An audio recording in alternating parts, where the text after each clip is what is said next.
Welcome to the Singer's Toolkit, the podcast where host Antonio de Lillis shares his expertise and knowledge on all things singing. Join us as we explore the world of singing, from the science behind the voice to the artistry of performance. Whether you're a seasoned pro or just starting out, this podcast is the perfect resource for improving your vocal skills and taking your singing to the next level. All right, singers, ready for a show? Getting on stage. Mm-hmm. We're diving deep today. Oh, yeah. Into how to mentally prepare. It's this awesome handout by Antonio de Lillis. I love this handout. It's so practical. It really is. Whether you're, doing a big concert or just open mic night, this has got some stuff for you. Definitely. It has something for everyone, every level, every genre. Yeah. He kind of breaks it up into weeks before, day of, and even after the performance reflection. Right. It's amazing how he covers every single aspect. It's not just about the singing. It's the whole thing. It's the whole journey. Yeah. So, okay, let's jump into it. Weeks before the show. And he starts with choosing your repertoire. And, I thought this was interesting, right? He's not just saying pick songs you like. Right. Which is important, but yeah. He's like, no. You got to think about the vibe. You got to think about the audience. It's tension. Yes. So give us a little more on that. What are the considerations singers should be making when they're picking their set list? Well, first of all, you have to think about where you're performing, right? Oh, yeah. Like you were saying, open mic versus a huge concert hall. That makes a difference. Big difference. Huge. And then, thinking about the audience, what kind of music do they want to hear? Right. What fits the mood? Yeah, you don't want to, I always think about, if you're at, a coffee shop. Right.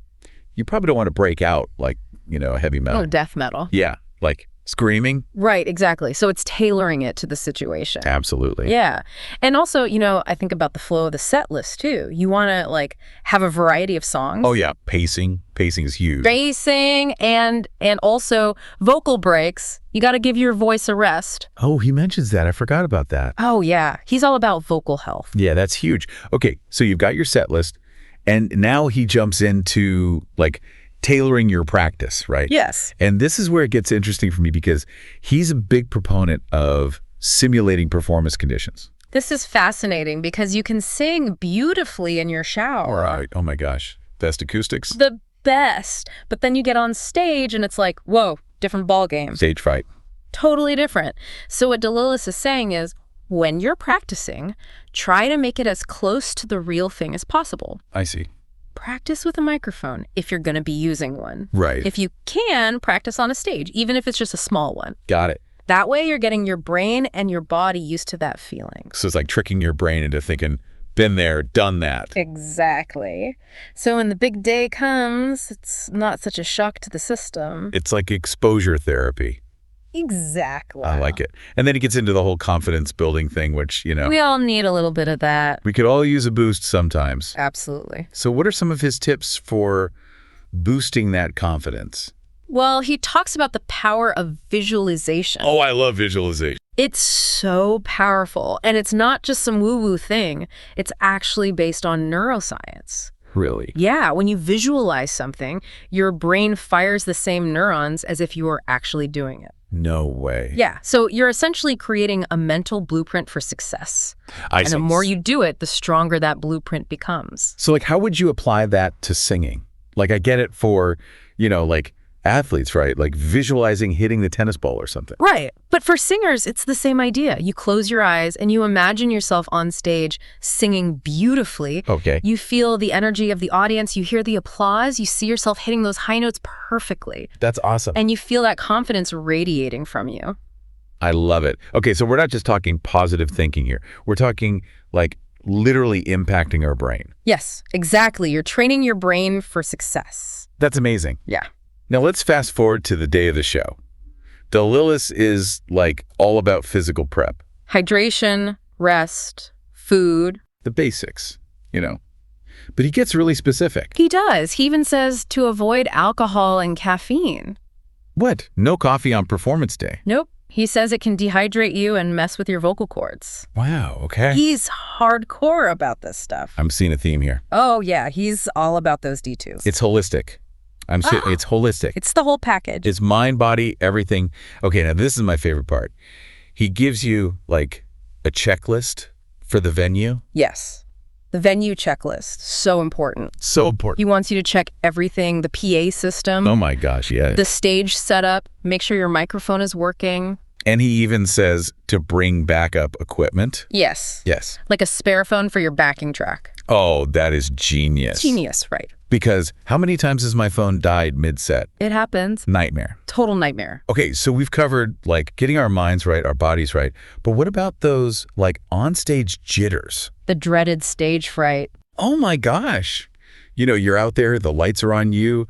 What does the Lillis say about that? He's got a whole section on the mental game. Relaxation techniques, strategies for dealing with mistakes, positive self-talk. I always thought, like, the whole deep breathing thing was kind of a cliche, you know? It's not just a cliche, it actually works. Really? Yeah, it calms your nervous system, slows your heart rate.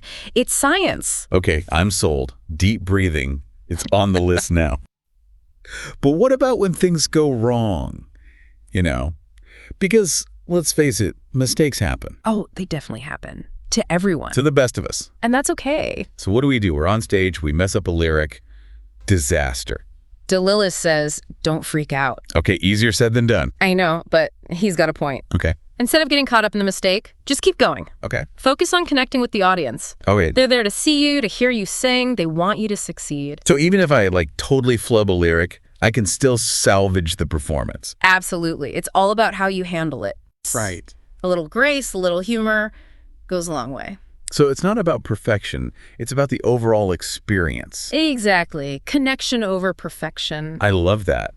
This is like already making me rethink my whole approach to performing. That's the power of Lillis's advice. It's a game changer. He's a genius. He really is. This is so insightful. And we haven't even gotten to the post-performance stuff yet. I know, right? He's just full of gems. Okay, we got to take a quick break.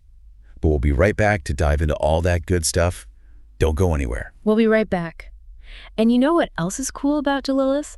He breaks things down in a way that makes sense for singers of all levels. Yeah, totally. It's not just for, like, pros or anything. Not at all. I think it's for everybody. And that's something I really appreciate about his approach. So going back to practice for a sec, Yeah. he's really specific about warming up your voice, which is super important. Yeah, for sure. But, like, what does that actually mean, you know? I feel like sometimes I just hum along to the radio for a bit and call it a day. Right. It can be vague, but Lillis breaks it down. He outlines exercises. You can do like scales. Oh, okay. Like actual, like, do re mi kind of scales. Exactly. Scales are great for smoothing out those transitions between notes. See? And then he also talks about breath control exercises, to help you sustain those long phrases without running out of air. Oh, that's a good one. Yeah, super important. And then range building exercises for, hitting those high notes. Okay, yeah. Gotta have to. Essential. So it's like he's created a whole vocal workout routine with targeted exercises for everything. I love that analogy. It's like my voice needs its own personal trainer. Exactly. And just like with any workout, consistency is key. Lillis stresses regular practice, starting weeks before your performance. Okay, so no cramming allowed. Cramming for a performance, recipe for disaster. It puts way too much stress on your voice. Yeah, that makes sense. You want to give your voice time to adjust and get stronger gradually. Okay, so lots of practice. Yeah. We've got our set list picked out. We've practiced like rock stars. It's the day of the show. Yeah. We've had our water. We got our sleep. Good meal. No coffee. What now? Now, Lillis suggests a final rehearsal. Oh, like a dress rehearsal. Exactly. A last run-through of your set list in a low-pressure environment. I see. Just to iron out any kinks, make sure the transitions are smooth, and get comfortable with any technical cues. That's smart. It can really help settle those pre-show nerves. Yeah, no kidding. Yeah. Okay, and then it's showtime. Lights, camera, action, and this is where all that mental prep work we talked about really comes into play. Visualization, positive affirmations, deep breathing. Oh, those are our tools. Our secret weapons against stage fright. I love it. They can make a world of difference. Out of all the advice we've talked about so far, the part about accepting mistakes has really stuck with me. Oh yeah, that's a big one. It's so freeing to just acknowledge that, hey, I'm human, I might mess up. And it takes the pressure off trying to be perfect, which is impossible, by the way. Yeah, exactly. So instead, focus on connecting with the audience. That's a much better goal. Right. And honestly, even the most seasoned performers make mistakes. It happens. Oh, I've totally seen it happen. Like big-time famous singers forgetting lyrics and stuff. Oh, I'm sure. Do tell. Yeah, I was at this concert once. I won't name names, but this singer like totally blanked on the words in the middle of a song. Oh, no. Yeah, but you know what? They just laughed it off. The audience laughed with them, and they kept going. It wasn't a big deal at all. Exactly. It's all about how you handle it. Totally. Lillis says, stay grounded, recover gracefully. It's about the overall experience, you know? I get it. So we've prepped, we've performed, but Lillis doesn't stop there, right? Mm-hmm. There's more. There's always more. He talks about what to do after the performance. After party time. Well, maybe, but he's talking about post-performance reflection, taking some time to think about what went well, what could be improved. I was surprised by that part at first, but it makes total sense. It's so valuable. It's how you grow as a performer. Yeah, you're right. He even suggests writing down your observations. Oh, yeah. That can be really helpful. It's like keeping a performance journal. You can track your progress over time, see what patterns emerge. So, like, are there certain songs that are always tricky for me? Or specific parts of my technique that need work? Exactly. Writing it down brings those things to light, and then you can focus on them in your practice. Makes sense. And he also says to celebrate the wins, right? Absolutely. Acknowledge what went well, no matter how small it seems. Love that. It's about recognizing your hard work and dedication. So it's like self-care, but for singers. Exactly. And speaking of self-care, he dives into vocal hygiene, Just taking care of your voice. Okay. He gives tips on everything from avoiding whispering and throat clearing to limiting dairy and acidic foods. Interesting. So, like, what we eat and drink can actually affect our voices. Big time. And he even mentions using a humidifier or steamer to keep those vocal cords hydrated. It's like my voice is a delicate flower that needs to be nurtured. Exactly. It's a precious instrument that deserves to be treated with care. Wow, we've covered so much. It's amazing how much goes into a truly great performance. It's not just about talent, it's about dedication, preparation, and a whole lot of self-awareness. Lillis really lays it all out. It's amazing. Yeah. And it's all applicable to singers at any level, right? Totally. Whether you're a beginner or a pro, these principles can help you refine your craft. Yeah. It's about approaching each performance with intention and confidence. And I gotta say, I'm feeling pretty inspired right now. Me too. Lillis has a way of making you feel like anything is possible. He really does. Okay, so we've talked about how Lillis guides singers through this whole journey, but there's one area I want to dig into a little more. Ooh, I bet I know what you're thinking. You probably do.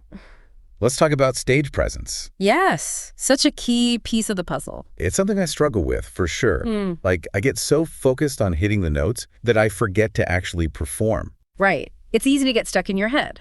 But Lillis, he touches on stage presence, you know, things like smiling, good posture, engaging with the audience. Those are good points. It sounds simple, but it makes a huge difference. Right. Like, you can have the most amazing voice in the world, but if you're just standing there like a statue, nobody's going to connect with you. It's got to be a show. Exactly. Stage presence is about conveying your passion, your energy, your connection to the music. So it's about owning the stage and bringing the audience into your world. Yes. And you know what? All that mental rehearsal we talked about, that can apply to stage presence too. Wait, really? Oh yeah. Just like you can visualize hitting those high notes, you can visualize yourself moving confidently on stage, connecting with the audience, exuding charisma. So we're back to that mind-body connection. Full circle. The way you think and feel directly impacts how you move and perform on stage. Mind blown. So we should be practicing our stage presence just as much as we practice our singing. Absolutely. Even if your only audience is your cat or your houseplants, practice moving, practice expressing yourself, practice those interactions. Okay, Lillis, you've officially changed the game for me. Stage presence, here I come. That's the spirit. He really emphasizes that it's not just about talent. It's about intention, preparation, and that genuine desire to connect with your audience. This has been so insightful. I'm loving this deep dive. Me too. Lillis always brings the goods. He really does. Okay, we've covered so much ground already. I know, right? From picking songs to warming up to performing with confidence and reflecting on it all. Lillis has thought of everything. He's like the ultimate singing guru. He is. And you know what? It's all about helping singers, no matter what level they're at, refine their craft. And have fun doing it. Yes. Because at the end of the day, singing should bring you joy. Absolutely. It's about sharing your love of music with the world. Beautifully said. Okay, I think we're ready for that final takeaway, that one nugget of wisdom to leave our listeners with. Something to ponder as they embark on their own singing journeys. We've talked about preparation, technique, mindset, all of that good stuff. But there's one last element that Lillis only hints at, and I think it's the key to truly captivating an audience. Okay, I'm intrigued. What is it? It's the element of surprise. Surprise. Like jumping out of a cake during a song. Well, maybe not that literally, but think about those truly unforgettable performances you've seen. Okay, yeah. They often have an element of spontaneity. Oh, I see what you mean. A moment where the artist deviates from the script, takes a risk, or reveals something unexpected. It's like those moments where you can feel the energy in the room shift and everyone's on the edge of their seats. Exactly. It's about keeping the audience engaged, injecting a little excitement into the performance. So it's not just about planning everything out perfectly, but also about leaving room for those unplanned moments to happen. Exactly. It's about trusting your instincts, being present in the moment, and allowing yourself to be surprised by what emerges. Wow, that's deep. It's like taking Lillis's teachings to a whole other level. And I think he would love that. He wants singers to be bold, take risks, find their own unique voices. Embracing surprise is a beautiful way to honor that spirit. This has been such an inspiring deep dive into Antonio Lillis's work. We've learned about vocal warm-ups, stage presence, visualization, even the magic of surprise. We've covered it all. And we hope you feel inspired to get out there and sing your heart out. Absolutely. And remember, it's not about perfection, it's about the journey. And the connection. The joy of making music. So go out there and sing. And surprise yourself along the way. Until next time, keep those vocal cords warmed up and those hearts open. We'll see you on the next deep dive.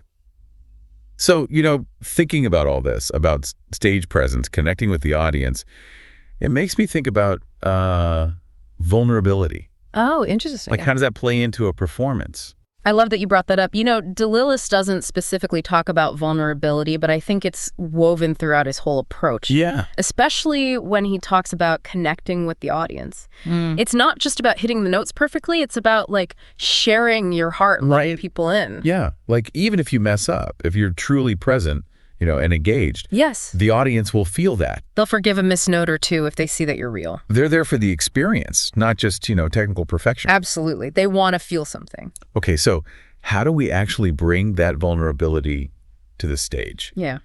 Because it sounds great in theory, but when those lights are on you, it can be tough. It's scary. It is, but honestly, I think a lot of it comes back to that mental rehearsal we talked about. You mean like visualizing ourselves being vulnerable? Exactly. You can visualize yourself being open, connected with the audience, okay, sharing your heart through the music. So it's not just about picturing the notes, it's picturing the feeling. Yes. The emotion, the connection, the whole experience. Wow, I never thought about it like that. And that can really help build your confidence too. Okay, so we're basically sending a message to our nervous system, like, hey, it's okay to be vulnerable. We're in a safe space. Exactly. You're creating that safe space in your mind first. I love that. Yeah. And you know what? Thinking back to what Lillis said about choosing your repertoire, I think that plays a role too. How so? Well, if you're singing songs that you truly connect with, songs that mean something to you, that authenticity will shine through. Absolutely. The audience can tell when a singer is phoning it in versus when they're really feeling the music. It's like you got to believe in what you're singing. You've got to own it. And that emotion, that realness, it's contagious. It is. It draws people in. It's like a shared experience. It's magic. So we've got Lillis's wisdom here about, pick songs that resonate with you, practice, visualize success, and don't be afraid to be yourself. Yes. And, he also talks about faking it till you make it. Oh, that's a good one. Like, even if you don't feel confident, project that confidence. And eventually it'll become real. That mind-body connection again. Full circle. It's amazing how it all ties together. This handout is so much more than just tips and tricks. It really is. It's like a guide to becoming a more authentic performer. And a more authentic person, maybe. Yeah, I think so too. Lillis gets it. Singers aren't just voices. We're human beings. We have stories to tell. And emotions to share. Exactly. And when we embrace that, our performances become so much richer. Okay, I think we're ready for that final takeaway, that one thought to leave our listeners with. All right, let's do it. What's the secret sauce, the thing that will really make a performance unforgettable? We've talked about preparation, technique, mindset, all crucial, but there's one more element that Lillis hints at, and I think it's the key to truly captivating an audience. Ooh. Lay it on me. It's surprise. Yes. Think about those performances that really stay with you. Okay. Often there's an element of spontaneity. Right, like something unexpected happens. Exactly. A moment where the artist deviates from the plan, takes a risk, throws in something new. It's like those moments where you can feel the energy shift in the room and everyone is completely captivated. Yes. It's about keeping the audience on their toes, adding a little spark of the unknown. So it's not just about meticulously planning every detail, it's about leaving space for those magical, unplanned moments to happen. Exactly. Trust your instincts, be present, and allow yourself to be surprised. Wow, that's powerful stuff. We're taking Lillis to a whole new level here. I think he'd be proud. He wants singers to be bold, to find their own voice. Embracing surprise is a great way to do that. This has been such an insightful deep dive into Antonio Lillis's mental rehearsing for your show. From warming up to stage presence, visualization, and even the magic of surprise. We've covered a lot. And we hope you feel inspired to get out there and share your gift with the world. Remember, it's not about perfection. It's about the journey, the connection, the joy of making music. Sing your heart out, everyone. And don't forget to surprise yourself along the way. Until next time, keep those vocal cords warm and those hearts open. We'll see you in the next deep dive. Thanks for joining us on our podcast. We hope you found our content insightful and thought-provoking. Before we go, we'd like to thank all our listeners for their invaluable support. If you enjoyed our podcast and want to contribute to its growth, please consider making a donation via PayPal to delilisantonio@gmail.com. That's D for Delta, E for Echo, L for Lima, I for India, L for Lima, L for Lima, I for India, S for Sierra, A for Alpha, N for November, T for Tango, O for Oscar, N for November, I for India, O for Oscar @gmail.com. Thank you so much for listening.